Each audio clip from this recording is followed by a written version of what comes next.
हमारे यहाँ ना लोगों को पूछने में भी शर्म आती है। अब इस तरह क्लास में होंगे ना, अगर किसी को कोई चीज नहीं समझ आ रही तो वो हिचकित वो बच्चा वो करता है, घबराता है पूछने में कि मुझे बेवकूफ समझेंगे लोग और ये तो ये इसमें एक बात ये भी होनी चाहिए कि जो बाजू का टीचर्स हैं वो भी एक तरह का वॉइस क्रिएट करते हैं कि जहाँ पर वो अगर एक बच्चा सवाल भी पूछा है ना और उसका सवाल अगर अच्छा नहीं है, आमतौर पर टीचर्स इरिटेट हो जाते हैं। अब देखिए आप बचपन से इतना डर पैदा कर रहे हैं उस छोटे से बच्चे के उसमें कि मेरे टीचर से एक बेसिक सवाल नहीं पूछना कि मुझे एम्बैरेसमेंट ना फेस करनी पड़े। वो बड़े होके उसमें क्या कॉन्फिडेंस रहेगा, क्या वो आगे से क्वेश्चन कर सकेगा? बस फिर वो जो बता रहा है वो बस उसी को एब्जॉर्ब करे जा रहा है ऐसा ही, और वो आगे फिर वही पास करेगा।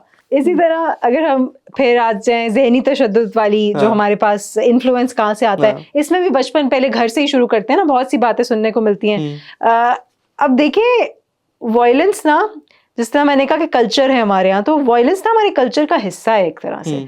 बचपन में ये सुनने को मिलता है ना कि टीचर को माँ बाप कह देते हैं कि इसकी खाल तुम्हारी है, हड्डियां हमें दे देना। तो ये क्या कॉन्सेप्ट है? ठीक है, उस्ताद की बहुत इज्जत है, लेकिन आप वायलेंस शुरू से वो कर रहे हैं ना एम्बेड। फिर मतलब ऐसा लगता है जैसे किसी बकरे की बात कर रहे हैं आप, आपका बच्चा है वो अपना। हाँ, अगर वो कोई गलत काम कर रहा है उसको डांटें, उसकी शिकायत करें, क्योंकि तरबियत का हिस्सा है वो, लेकिन ये तो कोई तरीका नहीं है ना।